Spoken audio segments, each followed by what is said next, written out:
Bismillah, alhamdulillah, wassalatu wassalamu ala nabiyyina Muhammadin wa ala alihi wa ashabihi ajma'in. First of all, I'd like to welcome everyone to today's lecture on the topic of happiness. And this topic of happiness is perhaps from the most important topics that everybody, Muslim as well as non-Muslim, would benefit from and needs to know, because ultimately everybody's seeking a good life.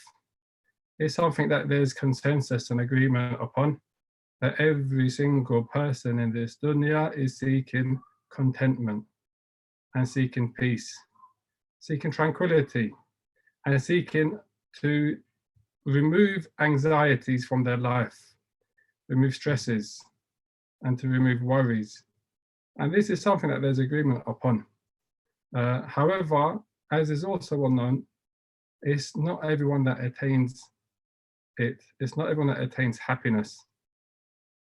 And this is something, this topic is really important, especially as we are currently facing a crisis of COVID-19, this disease which is affecting so many people and has everyone isolated in their homes, as everyone, I guess, could be concerned at the least about their loved ones, and at the most worried to the extent that they are, if they see another person cough, for example, automatically in the past where this would just be, okay, he's got a cough, now they're thinking he's got COVID. Or for example, they don't go near to a person on the street because they're concerned and worried and the like. And this is natural and this is normal. So ultimately, everyone's searching and seeking happiness, but not everybody's able to attain it. And in this talk, what I'm going to focus on, inshallah, is first of all speaking about happiness, what it is, attaining it, searching for the signs and the characteristics of the people that are happy. And secondly, and importantly, how a person responds in calamity and distress. So, as is evident, happiness isn't just being able to have a laugh and to joke, because many people, they laugh and they joke, but deep inside they are distressed and they're depressed. I guess an example would be one of the famous comedians, and I mention this just so that everybody's aware, an actor who ended up, he's a comedian, he's an actor, he's in many films, I'm not going to mention his name, but he committed suicide. He committed suicide. He was depressed and had anxiety. So just laughing doesn't necessitate that a person's happy. Another important point to highlight is with regards to money. A person may think that money can solve my problems. And having money is definitely a benefit for some people. But if money was the source of contentment and happiness, then you wouldn't have all of these wealthy people taking drugs and drink. They wouldn't be drinking and doing drugs, whether it's prescription drugs or other than that, as a way of escaping the weight and the burden and the worries and the anxieties and the depressions that they have, let alone them taking their own life and killing themselves. And this is something which is well known and something which is witnessed. It doesn't need to support it with evidence, because you look around you and you see it. So as an introduction, money in and of itself doesn't bring a person happiness. Likewise as well, a person being funny or joking doesn't necessitate that inside they don't have troubles and depressions and the like. So the question is, what is happiness? When we speak about happiness, you're speaking about a feeling which is inside. It's not something which is external. It's a feeling which is inside. And it's a feeling which you get, which is a contentment of the self. It's a contentment of the self. You either feel happy with your life and with your circumstances and your situations, or you feel sad, then you feel unhappy. And when you feel happy, you have contentment, you have a expansion of your chest. But when you feel anxiety over the present, for example, or regret over the past, or fear over the future, then what you have is this constriction in your chest and like this feeling of tightness, which sometimes is difficult to explain. You know, sometimes it's obvious because it's as a result of a situation which you're going through and you're facing in your life at that moment. The loss of a loved one, for example, the difficulty in finding a job. You know, it could be something which you can see and you can feel, but sometimes it's hard to identify where it comes from, and it makes it even more difficult at that point. But in any case, the happiness is a feeling, it's contentment with yourself, and it's an internal feeling that a person has. So the search then is for a person to find contentment in all of these situations, whether it's a situation that happened in the past, or a situation which he's facing in the present, or something which he's expecting in the future, is to be content and to find tranquility in that, in all of that, in every situation. So when a person's content, this is what they find themselves. These are from the fruits of happiness. So from the fruits of happiness is that when a person doesn't have excessive regret over things that have happened in the past and there's no going back, and a person doesn't have excessive worry or anxiety about something in the present, for example, a situation that he's dealing with at the moment, and also he doesn't have excessive fear over the future. These are from the fruits when a person's content in himself or herself. So these are from the benefits. When it comes to how to attain happiness or attaining happiness, then it's important to understand yourself. It's important that Allah subhanahu wa ta'ala created you. Allah subhanahu wa ta'ala, God, He created you, and He created you with physical needs as well as spiritual needs. He created you with spiritual needs, and these are our desire. And these are our needs. They're not just, for example, once we're speaking about your need for food, the need for drink, the need for relationships with others, family, wife, the need, for example, for clothes and a roof over your head, and safety and shelter. These are basic needs, and these are physical needs that a person has that help them in their life, and these are necessary for a person to find contentment, the basic needs. And then you have spiritual needs, and the spiritual needs is what we call, or what when we're speaking about iman, when we're speaking about faith, we're speaking about belief and everything that comes with it. So hope and love and trust in Allah subhanahu wa ta'ala, and also dependence upon Allah subhanahu wa ta'ala. All of these spiritual, these acts of ibadah, which are actions of the heart, and what comes on from that, like actions of the tongue, like dua. There's a talk about dua and dhikr of Allah subhanahu wa ta'ala, and the salah and the prayer and the actions of the limbs, which are manifestation of this hope and this love and this fear and this tawakkul, this dependence and reliance. So the search to attain and to find happiness, a person has to meet both of these needs. He has to meet his physical needs, and he has to also meet his spiritual needs. So when the soul, for example, is following this path, or it takes this path, it's going to attain, it's going to reach, it's going to aspire for a higher purpose. So then if we was to say, for example, what is happiness and how to attain happiness, we're going to be speaking about how to fulfill your physical needs and also how to fulfill your spiritual needs. In this regard, Allah subhanahu wa ta'ala mentions, and we're going to look at 2 ayat in this regard, where Allah subhanahu wa ta'ala mentions the happiness and how to attain happiness and where happiness is found. The first one is a statement of Allah subhanahu wa ta'ala, فَمَنْ يُرِدِ اللَّهُ أَنْ يَهْدِيَهُ يَشْرَحْ صَدْرَهُ لِلْإِسْلَامِ ومن يرد أن يضله يجعل صدره ضيقا حرجا كأنما يصعد في السماء. In this ayah or this verse, the verse of the Quran, Surah Al-An'am, ayat number 125, Allah subhanahu wa ta'ala says, فَمَنْ يُرِدِ اللَّهُ أَنْ يَهْدِيَهُ, that whoever Allah subhanahu wa ta'ala wants to guide, hidayah, guidance, which is giving the person happiness, giving contentment. What does Allah give them? يَشْرَحْ صَدْرَهُ لِلْإِسْلَامِ. Allah opens and expands their chest, expansion of their sadr, lil-Islam, for Islam. Right, and this is Iman.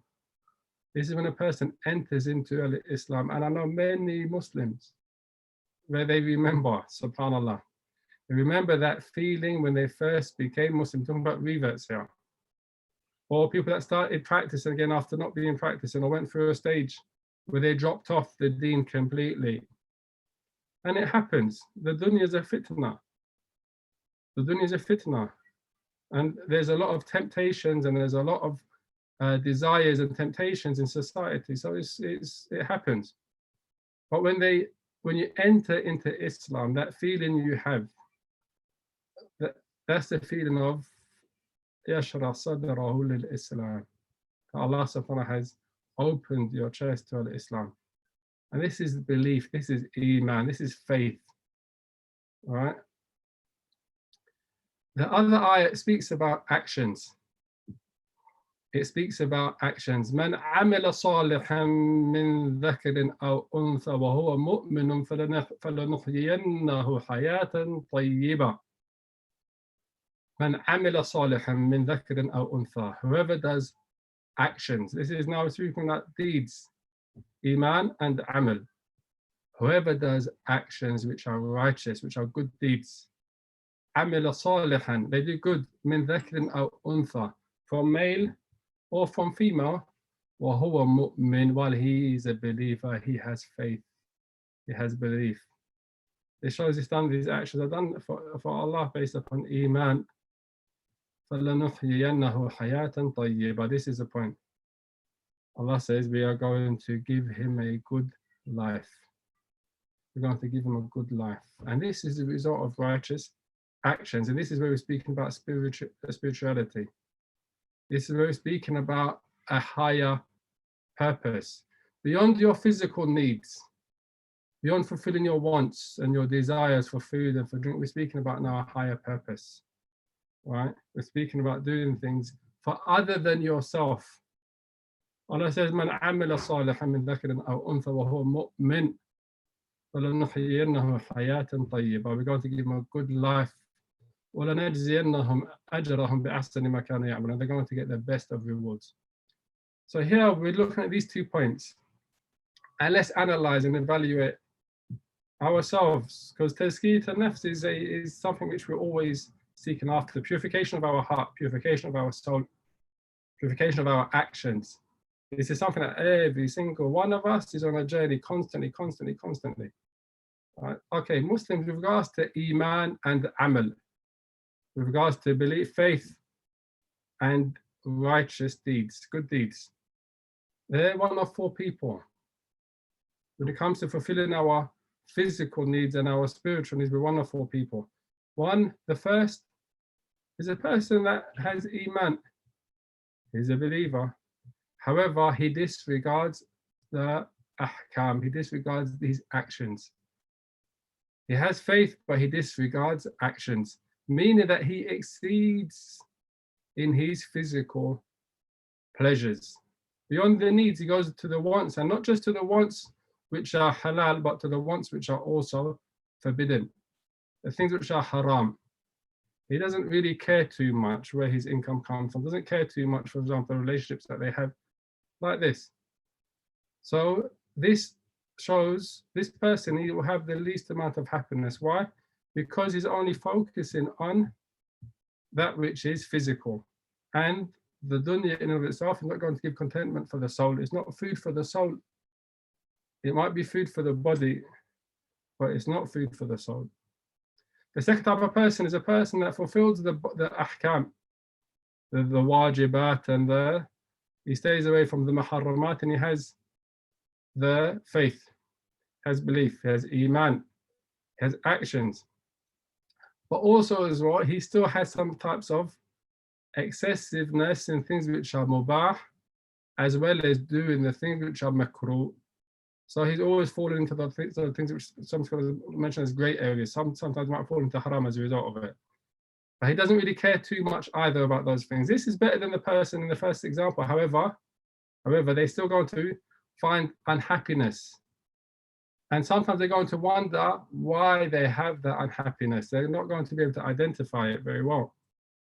The other third type of person is a person that fulfills both the binding, the things which are wajib, stays away from the things which are haram, and they also strive to do the things which are mustahab and stay away from the things which are makruh. They don't exceed in their physical pleasures. Meaning, what does that mean? They take what they need. They take what they need and they stick to that which is clearly halal, clearly permissible. This is the best out of the four categories. This is the person that's going to be able to attain happiness and contentment. Why? Because they fulfill their needs while focusing on their faith. They fulfill their needs while focusing on their faith. So they have hope. And they have a balance of fear. And they're driven by love of Allah subhanahu wa ta'ala, love of the Prophet Muhammad sallallahu alaihi wasallam. The fourth type of person is a person that fulfills the binding and the non-binding commands and prohibitions, but they prevent themselves from the permissible pleasures of physical pleasures. So they cause hardship upon themselves that the religion doesn't necessitate or dictate. So as a result of that, they harm their body and they don't get any benefit from it. They harm their body, meaning that they deprive themselves of the things which Allah has made halal. They deprive themselves thinking that this excessiveness is praiseworthy and draws them closer to Allah, but in reality it causes hardship, and as a result of that, they're going to suffer, because remember at the beginning we said you have to fulfill your physical needs as well as your spiritual needs for you to attain contentment and happiness in this worldly life and success in the afterlife. So the one that finds happiness is a person that's in the third category, meaning that he fulfills his physical needs as well as fulfilling his spiritual obligations. He's the one who attains happiness. When I has iman, righteous actions. There are certain signs that a person of contentment and happiness in this worldly life. One of the ways in which a person seeks happiness, or one of the signs that a person is on a path of happiness and contentment and attaining happiness and contentment, is that they do not overly value the worldly life, as we saw in the previous examples of the four types of people. They don't overly value the dunya. What does that mean? It doesn't mean, for example, that they neglect earning a living and spending on their family. And it also doesn't mean that they're not allowed to seek after being wealthy and seeking wealth. What it means, though, is understanding the value of money and not making money being the focus to the extent that it distracts you from fulfilling your duties, your faith, your religious obligations, right? And distracts you from your ibadah, from prayer on time, for example.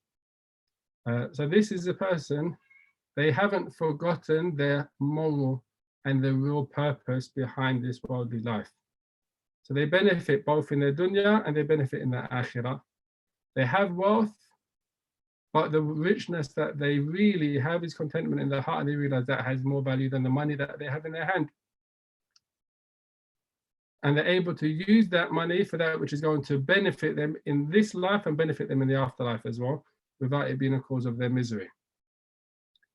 So this is a person, and in this regard, there's a statement which is a hadith which is mentioned by Tirmidhi, and Al-Hakim mentions it in his Mustadrak. But the scholars have some speech about its authenticity, even though the scholars of hadith or the scholars of tafsir, they mention it in their tafsir, like Ibn Kathir. However, if you look at the meaning, you find the meaning, some scholars speak about hadith, but if you look at the meaning is beneficial. The Messenger of Allah says, أنه قال إذا دخل النور القلب انفسح وانشرح. The Messenger of Allah said that when nur enters the heart, light enters the heart, the light enters, the heart, it expands. And the heart, it opens up, it expands. And the companion said, وَمَا عَلَامَةُ ذَلِكَ يَا رَسُولَ اللَّهِ صَلَّى اللَّهُ عَلَيْهِ وسلم. Companion sometimes asked, what's the sign? What's the indication of that? The Messenger of Allah sallallahu alaihi wasallam said, التجافي عن الدار الغرور والإنابة إلى الدار الخلود والاستعداد للموت قبل نزوله. The Messenger of Allah sallallahu alaihi wasallam replied, that is that a person turns away from the abode of deception. التجافي عن دار الغرور. As you know, this dunya life, this world life is a deception. That's how Allah subhanahu wa ta'ala describes it in the Quran. Hayat al-dunya. Also as well, he turns to the abode of immortality. Al-inabatu ila dar al-khulud. He turns his heart and his attention to the afterlife. Wal-isti'dadu lil-mawti qabla nuzulihi. And he's prepared for death before it happens. Because it's a certainty. It's a certainty. So he's prepared for it before it happens. The next point is speaking about the characteristics of the characteristics or the traits of the person that's attaining happiness and striving for happiness. Because no matter who you are, no matter what your position, you could be the leader, you could be the worker, you could be the boss. It doesn't matter what your position is. You could be the imam, you could be the musalli. You could be a student of knowledge, you could be the ammi. It doesn't matter what your position is, the father or the mother, the child. Everybody's going to have good and bad experiences in their life. They're going to go through difficulties. And this is the nature of life, and this is a test from Allah. They're going to have moments of joy, and they're going to experience moments of sadness. The difference between people is in their response to these moments. The one that's happy or successful is the one that has and always adorns himself with two characteristics or two traits. The first one is that in prosperity, he's always grateful and thankful. I.e., through the good times, he's constantly remembering to thank Allah and to thank Allah for thanking Allah, to have that ni'mah. And when it comes to bad times or adverse times or difficult times, he utilizes the patience and he adorns himself with sabr.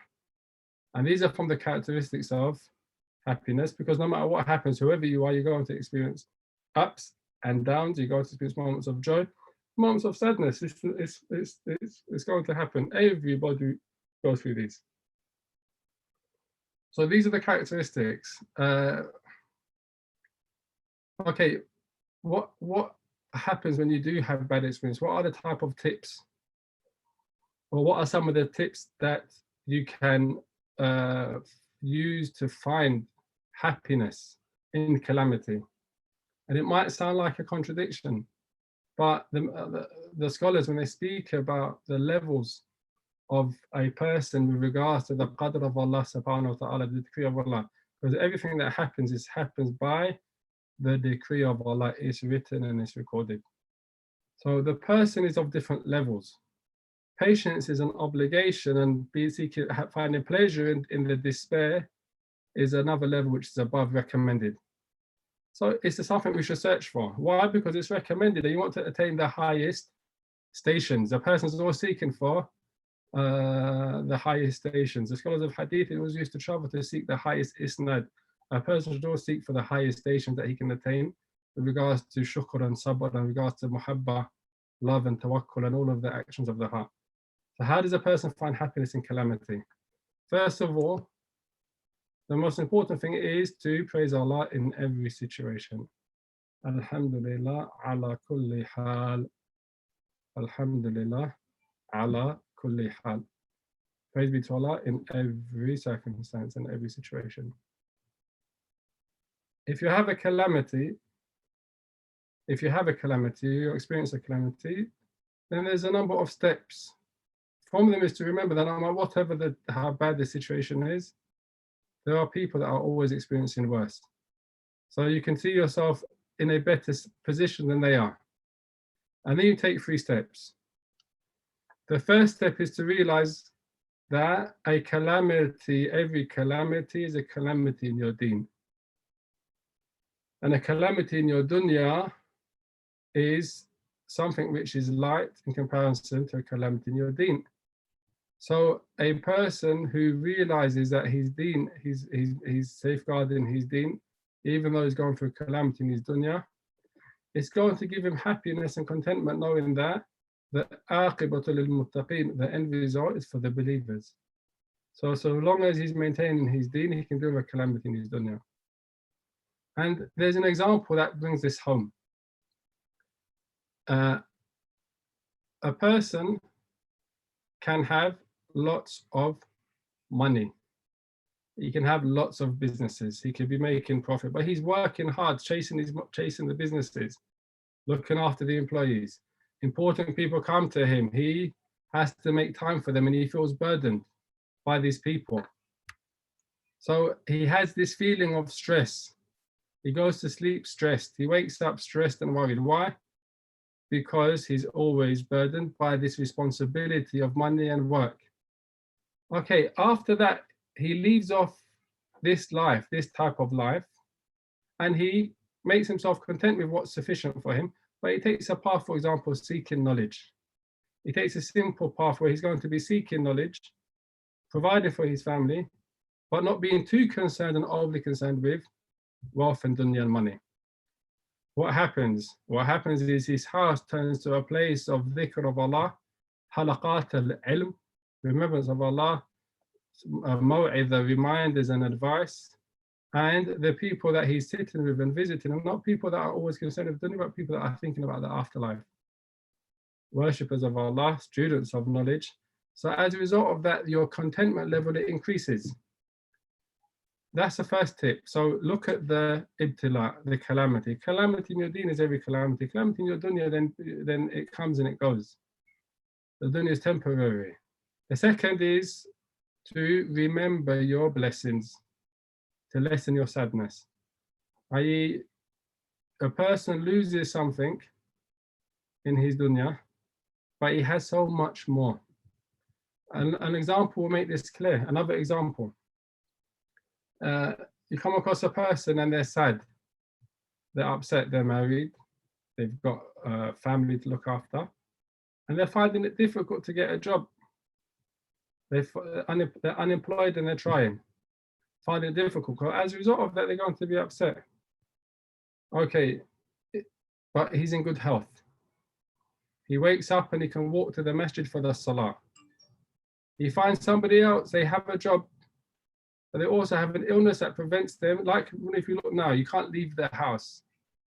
You have a job, but you have to stay in the house all the time. Okay, would you swap? A person that can go out and walk, he might not have a job now, but he's able to get up and go out and walk. You have a job, but you're stuck in your house, right? The person that can get up and walk, he's in a better position because he has that health, that ability to leave, even though he might not have a job. So you look at, for example, your blessings, health, and you say to yourself, you're in a better position than that person that's stuck at home. Likewise as well, you find the same thing with regards to money. You might meet a person who has a good job, nice car, lots of money, but he's got an illness, whatever the illness is, and it's terminal. It's terminal. Okay, you don't have the illness, you don't have money, but you don't have the illness, you have health. All his money that he has, if he could change it for what you have, which is health, the health, you don't have any terminal illness, he'll give it up so that his life is extended, because the money can come again. But you have that health. You don't have the money, but you have the health. This is a blessing. This is a blessing which is irreplaceable, but is also a lot of times taken for granted. It's dismissed. We can feel it now, which is why it's really important to understand this point. We can feel the blessing of health now, the blessing of being able to go out of your house and walk, the blessing of being able to have a relationship with someone, and with regards to being next to people, that being able to pray next to someone, being able to pray and attend the janazah prayers, and all these things, i.e. that you can't do because of this current situation. So these are things which are often taken for granted until it is. So when a person, for example, he feels a state of sadness because of his situation. For example, he's got a family, he can't find a job, then he has to think about, he has to remember the blessings that he does have. Also, so that's the second one. So remember your blessings to lessen your sadness. The third one is to make dua to Allah subhanahu wa ta'ala to remove your distress. To make dua. Sometimes dua is we seek solution in everything else other than in faith, other than in hope, other than in optimism, good thoughts of Allah subhanahu wa ta'ala.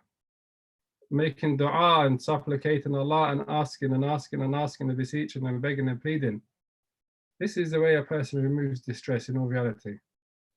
You find dua, you find the answers to your supplications. If a person is sincerely supplicating Allah and he's patient, he's going to find, for certain, he's going to find the answers to his supplications. And this happened many, many times. This happened many times. God has mentioned a story of a young boy. And he decided he's going to seek knowledge. He's going to seek knowledge. He's going to travel to, for example, another country where it's set up, where there's accommodation for him to seek knowledge. He's going to spend his time seeking knowledge, where accommodation is prepared by the scholars for students. So he goes and he seeks knowledge. He leaves his country, leaves his home. And after a short while, he wants to get married. And this is the case. After studying for a while, he decides that he wants to get married. But he's got little means. Who's going to marry him? He's a student of knowledge. He's living in accommodation. Doesn't have a job. He's occupied with seeking knowledge. He doesn't want to get married and leave seeking knowledge. He wants to get married and continue seeking knowledge. Who's going to marry him? So he supplicates Allah subhanahu wa ta'ala. He makes dua. He makes dua. He makes dua. And he's making dua, making dua, making dua. And then as he's praying or making dua, he sees the face as clear as day of a girl that he grew up with as a child. So what does he do? A few days later, he calls his parents to let them know that he wants to let them know that he wants to get married. He's going to get their permission and ask them to assist. So he's speaking to his mum, and his mum, he doesn't have the courage to mention it. So he leaves it, and having a conversation. Just as the conversation is about to end, he says, "Oh, Mum, I want to get married. I'm thinking about getting married. Do you know anyone that you can recommend? Can you start asking around?" And the conversation is about to end, but again, in his heart is that he wants to ask about that girl that he saw when he was making dua. So he says, he brings up the courage and says to his mum, "What about the girl that when he was children grew up with, for example, that I know?" SubhanAllah, the mum, what did she say? She says, "SubhanAllah, just a few days ago, I was speaking with your dad. We were speaking about this girl specifically as if she'd be suitable for you for marriage." SubhanAllah, look at that. Dua. So then they approach the girl and the parents of the girl. They approach the parents of the girl and they speak about it and they get married. They get married. Knowing his situation. So this is the thing, a person has to understand the power of dua, the power of asking Allah, the power of supplicating Allah subhanahu wa ta'ala, the power of hope and faith, the power of trust in Allah and optimism as well. So these are 3 steps that a person can take when he finds himself in a difficult situation. The first step, I'm going to repeat them, is that a person looks at the ibtila. Is it a calamity in his deen or calamity in his dunya? Calamity in his dunya, inshallah it will go, because his deen is good. The second is he remembers his blessings, and that lessens and softens the sadness. And the third, that he makes dua to Allah subhanahu wa ta'ala. These are tips. In conclusion, happiness in this life is going to be happiness in the afterlife. A person's content in this life. He has iman, he has amal, he has faith, and he has righteous actions. He's striving for, and he fulfills his physical needs without going to excessiveness in those things which, and going beyond which is allowed, that which is impermissible. Then that person is going to find contentment in this life and contentment in the afterlife, as is promised by Allah subhanahu wa ta'ala in the first ayat, the ayat that I read. Also, as well as is mentioned by Allah subhanahu wa ta'ala in the following ayat I'm going to read, that when it comes to the person's death, Allah is going to, and his journey to the afterlife, he's going to find, when he meets, he's always going to find contentment, tranquility, and happiness. As Allah subhanahu wa ta'ala says, وَأَمَّا الَّذِينَ سُعِدُوا فِي الْجَنَّةِ خَالِدِينَ أَمَّا الَّذِينَ سُعِدُوا فَفِي الْجَنَّةِ خَالِدِينَ فِيهَا مَا دَامَتِ السَّمَاوَاتُ وَالْأَرْضُ إِلَّا مَا شَاءَ رَبُّكَ عَطَاءً غَيْرَ مَجْذُوذٍ وَأَمَّا الَّذِينَ سُعِدُوا فَفِي الْجَنَّةِ. As for those that are destined for happiness, as for those that were destined for happiness, to find joy, then they're going to be in paradise. A Muslim, he has his eye on paradise all the time in the actions that he's doing in this worldly life. Again, he's combining between fulfilling his physical needs as well as aiming for the higher stations in the afterlife by attaining and going and making tazkiyat an-nafs. As for those who are destined to joy, then they will be in paradise, staying therein for immortality, forever, eternity. As long as the heavens and heavens will endure, except what your Lord wills, a generous giving without end. So the person is destined for joy. Why? Because of their faith, their iman, because of their amal salih, because of their amalun salihun, because of their righteous actions, leaving off sins and turn into obedience to Allah subhanahu wa ta'ala. So this is, inshallah, one of the means and the ways in which a person, inshallah, benefits himself and strives towards that which is going to give them happiness and contentment, and to overcome calamities that are necessary for them to grow in their iman. Let's not forget that there is a hikmah and there's a wisdom behind everything that Allah subhanahu wa ta'ala has decreed. Know it or don't know it. Knowing it increases you in iman and love, but it's not a condition for accepting it and being patient. Knowing it increases you in the rida, in happiness and contentment. So when a person goes through a calamity, something, don't say, oh Allah, why me? I making i'tirad of what the qadr of Allah subhanahu wa ta'ala, I questioning why the decree of Allah, but say, oh Allah, give me understanding so I can be pleased with the decree. Because patience is a must. And the next level is finding happiness in the calamity. And this is something that we all seek after, so that we can increase in our closeness to Allah subhanahu wa ta'ala, increasing our love and our thankfulness and our appreciation. So inshallah, that's the end of the talk. Wallahu ta'ala a'lam wa sallallahu ala nabiyyina Muhammadin wa ala alihi wa ashabihi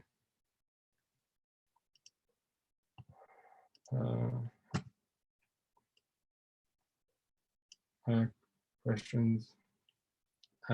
Reference for the second ayat. The second ayat that I mentioned is in Surah An-Nahl, ayat number 97. من عمل صالحا من ذكر أو أنثى وهو مؤمن فلنحيينه حياة طيبة. Whoever does good deeds, male or female. Ibadah is the purpose of life, worshipping Allah subhanahu wa ta'ala. And in that regard, everyone's racing. There's no, for example, advantage of one over the other. Everyone's got in the same position in the race, racing for this, inshallah, وهو مؤمن. And he's a believer. فَلَنُحْيِيَنَّهُ حَيَاةً طَيِّبَةً. This is the point. The person that does that, we will surely cause him to live a good life. This is the point. The point is everyone's after a good life. Okay, here's the answer for it. Allah says, whoever does good deeds, male or female, you have iman, and he's a believer, you have iman, and you have righteous actions, we will surely give him a good life. And this is what everyone's after. No. Next question.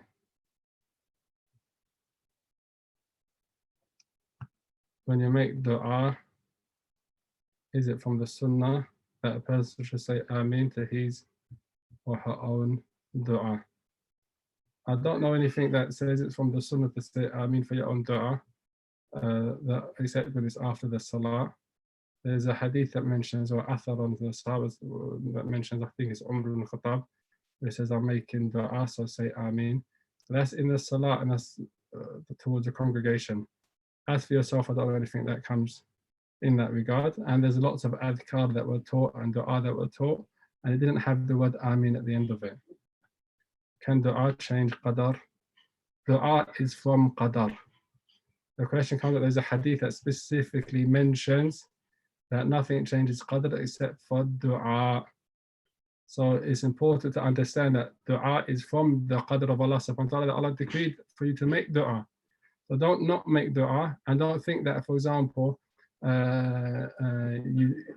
you shouldn't do any actions at all. Can you give some examples of calamity in the deen? A calamity in the deen is when a person goes through tribulations where they leave off the salat, for example. Or, for example, they start doing that which is haram, committing zina, or drinking khamar.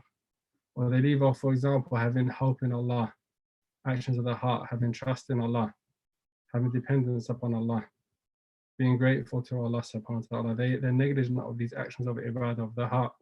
Sometimes a person may have the outward actions, but they're like a robot. It's become a ritual and it doesn't have any impact. Why? Because they don't have the conscientiousness when they're doing the action of that. They're worshipping Allah, they're making a turn into Allah, they're hoping in Allah, they're fearing Allah, they're dependent upon Allah, they're trusting in Allah. This is really important. Could you clarify every calamity is a calamity in your deen? The statement, I don't. Maybe from this statement, I don't know where the statement comes from, but if it's a hadith, I haven't come across it. Every calamity is a calamity in your deen. If a person, for example, goes through poverty, and that poverty causes them to do something which is haram, then it's a calamity in their deen. If they go through poverty and they're patient, it's a calamity in their dunya. It doesn't affect their deen, and they're able to increase in closeness to Allah subhanahu wa ta'ala. If praying tahajjud, can dua be done after finishing the 8 rak'at? What's meant by dua? Is that qunut, or is that dua, for example? What's meant by that? What's the first ayah you mentioned about the feeling of happiness when someone comes to Islam? It's the ayah that says, فَمَنْ يُرِدِ اللَّهُ أَنْ يَهْدِيَهُ يَشْرَحْ صَدْرَهُ لِلْإِسْلَامِ. If Allah wants to guide a person, He opens up, expands His breast to contain al-Islam. He guides into al-Islam. Question, and that's in Surah Al-An'am, ayat number 125. Is heart sadness contradicting contentment of destiny? Heart sadness, being sad in your heart, doesn't contradict contentment of the qadr of Allah subhanahu wa ta'ala. There's many examples of that. It's an emotion that you don't have control over, first and foremost. You lose a loved one, you're going to be sad. You're going to grieve. Don't think that Islam says don't grieve. Don't think that Islam says don't be sad. What it means is when it says don't be sad, that Allah's with you, doesn't mean that the emotion of sadness is not going to overcome you. But it means that that emotion of sadness, replace it with that which is going to allow you to appreciate the favors or the blessings of Allah. But don't think that it doesn't. The Messenger of Allah, somebody lost his son, Ibrahim alayhi salam, he cried. So the companions said, this is what they noticed, the Messenger of Allah was crying. Is he crying because he's not content with the decree of Allah subhanahu wa ta'ala? No. It's an emotion, it's a natural emotion that a person has. And in many cases, it's necessary to show it. It's necessary to show it so that you can experience the sadness and go through the sadness instead of bottling up. You know about some people that bottle things up and it has a negative impact on them. So having the sadness, and the Messenger of Allah sallallahu alaihi wasallam said, the eyes shed tears, but the heart grieves, but the tongue only says that which is pleasing to Allah subhanahu wa ta'ala. No. The last ayat that was mentioned, it pertains to happiness in the afterlife, is a happiness in paradise. And it's Surah Hud, ayat number 105. So the first ayat speaks about Islam, al-Iman. The second ayat speaks about actions, showing happiness is in Islam, happiness is in righteous actions. The third one shows that happiness is in the paradise.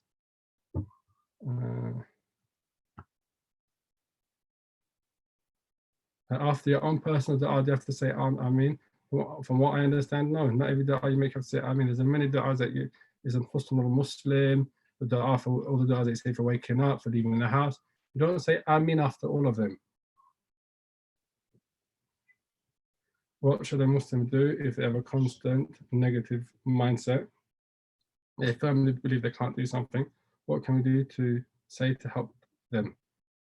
This is something pertaining to self-esteem and how they see themselves and how they value themselves. So it's important for them to, first of all, build their own self-esteem and understand, be comfortable with themselves. And this is something which they need to do. How you help them then is by giving them good words, kalima tayyibah, encouraging them, motivating them, lifting them up. They see them down, saying something that's going to please them.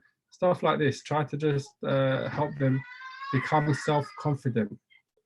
And it's something which is, in many cases, inside. Inshallah, hopefully that will help. How do you advise someone who's struggling in their faith? And this could possibly be due to depression or anxiety. How can you advise someone to turn back to Allah in a respectful way? When it comes to a person going through a difficulty, so they're struggling and they have depression, then first and foremost, you have to find out what's the source of the sadness. Sometimes it's not depression and it's sadness, sometimes it's depression and it's deep-rooted. If you can identify the source of the sadness, then you've taken the first step to resolving the issue. But if you can't identify the source of the sadness, then it's not very easy. One thing that you should always advise, and this is something which can't be overemphasized, is to recite and to make tadabbur of the book of Allah subhanahu wa ta'ala. It's a cure for what's in the hearts, as Allah mentions. It's a cure for what's in the hearts. So if a person, and you shouldn't think making tadabbur of the Quran and reciting the Quran, don't recite it once and nothing's happened. No, not at all. You have to be consistent. Every day recite, making dua, and make it a part of your routine and your life. It's the book of Allah, it's the speech of Allah. It's the speech of Allah, and many of us are negligent when it comes to reciting it and learning it and applying it. That's one thing. The second thing is a person that is depressed and have anxiety and are unable to identify the source, then again, this is going to benefit them the most, because it may be the case that someone has done sihr on them. It may be the case someone done sihr on them. And the cure for sihr again is the Quran. The cure again for sihr is the Quran. So identify the sadness, exercise and encourage patience, and also recite the Quran as well. When someone lies to you all the time, is it better to ignore it or stand up against the lie? Obviously, lying is a major sin in Islam. We have a duty to enjoin good and to forbid evil, so long as enjoining good and encouraging people to leave off that which is evil doesn't result and bring about a greater harm and a greater evil. So you have to assess the situation. Also as well, to make the accusation of a lie and the person is wrong is also dangerous, and it can fall back on the person. So you have to be careful also not to be accusing someone of lying, and it may be the case they're not lying. You know, there's maybe the case that the information you have is wrong. So it's important to make sure that you know it's a lie first and foremost. What is your evidence? If you're challenged, for example, and it's okay, how do you know I'm lying? Prove it. And you don't have proof apart from suspicion. Suspicion is from shaitan. You're not allowed to act on suspicion. Suspicion is from shaitan.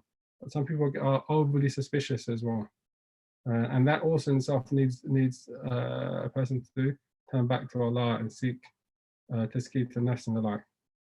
But if they are lying and you're able to enjoy good and forbid evil, then do it. Do it, as long as it's not going to bring about a bigger evil. And sometimes it depends on the relationship. Sometimes it's better to ignore something if it's small and it's not big and it has an impact. If it only affects the person, doesn't affect everybody else.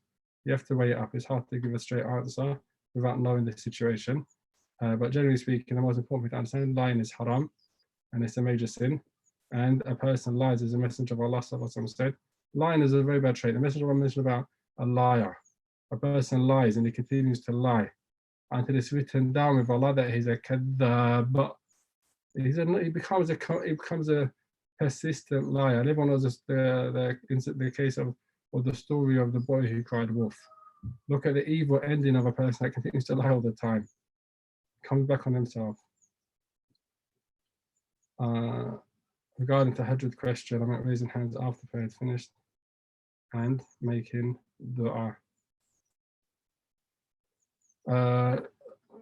regarding tahajjud, it means, for example, the imam or the person individually. In regards to making dua, a person makes dua, part of the etiquette of making dua is raising the hands. But again, it has to be done in the manner and the way in which the Messenger of Allah did it, the Sunnah. In all regards, ibadah is tawqifiyya. What that means is that you can't make it how you want to make it. It has to be done how the Messenger of Allah did it. You can't make ijtihad in it. You can't say I want to do it this way. So it needs to go back and look at how the Messenger of Allah did it. So even though, for example, raising your hands might be considered an act of ibadah when you do it when you're making dua, doing it at set times that the Messenger of Allah didn't do it, might not be considered ibadah. I'm not sure if I understand your question fully. The 4 types we've mentioned earlier, do they have certain names? No, we're just speaking about istiqrar. When you look at the nature of people with regards to their iman and their dunya, then these is how you find them. Can Muslims obtain happiness and content from anxiety, stress, and depression in this world or the life? 100%, 100% that a Muslim, if he's strong, is he can have content in this life without there being anxiety, without there being stressed. 100%. And this is a promise from Allah subhanahu wa ta'ala for the awliya of Allah. The awliya of Allah are those that do not have any type of sadness or anxiety or fear. And this is what we should all be striving and seeking to. We should all be striving and seeking to be from the awliya of Allah. And that's our higher purpose, for want of a better word. Is it allowed to speak of your troubles when you really can't handle your sadness by yourself after mentioning the struggle of just ask for advice? Yes, it's permissible to seek help to overcome your problems, and it's one of the ways in which Islam has legislated. It's called to make it's called this consultation, tashawwur. A person consulting someone else, but again, it's not complaining of your troubles. There's a difference between shakawa or shakwa, a person complaining over their troubles to a person rather than to Allah, and a person's consulting someone to get advice. Consult to get advice is something which is recommended. It's recommended. It's the way of the Prophet Muhammad sallallahu alaihi wasallam. And the best people to consult are those that know you personally, your family, your wife, your spouse. One of the mistakes that some people make is that they don't communicate well with their spouse or with their wife, with their older children, for example. So they neglect their ability to provide. Two minds are better than one. 2 minds are better than one. So when you consult, you benefit. Can you outline some ways for us to build such a self-esteem to move with a negative mindset? First and foremost is education. Education is important. You value yourself more when you start to see what you're able to, your knowledge increases. So education of the deen and education of the dunya. This allows a person to have self-esteem. This is one of the ways. Inshallah, there's others. And again, I think it needs a whole lecture, and I wouldn't want to speak about it without doing justice to it by preparing properly. But education is definitely one of the ways. Also, as well, small steps, small successes that a person does is another way. So when you set yourself goals, don't set yourself the massive goal. That's your vision. Set yourself small goals, small tasks. Each goal and each task that you complete is a success. Once you have a success, you're going to build up your self-esteem. But if you set yourself a big task and a big goal that you're unable to attain without doing loads of little tasks before it, and your eye is on the big goal, the big task, you're going to consider yourself a failure. It's going to self-perpetuate the lack of self-esteem. Inshallah, we're going to stop here. I think we've gone over the time. It's supposed to be 45 minutes. I ask Allah subhanahu to bless all of you and to protect all of you and to give you all contentment and happiness in this dunya and to make you successful in the afterlife and to be of those that Allah subhanahu describes in the verse وَأَمَّا الَّذِينَ سُعِدُوا فَفِي الْجَنَّةِ وَأَمَّا الَّذِينَ سُعِدُوا فَفِي الْجَنَّةِ خَالِدِينَ فِيهَا مَا دَامَتِ السَّمَاوَاتُ وَالْأَرْضُ إِلَّا مَا شَاءَ رَبُّكَ عَطَاءً غَيْرَ مَجْذُوذٍ. Allah makes you of those that who are destined for joy in an eternity in the afterlife. Assalamu alaikum wa rahmatullah.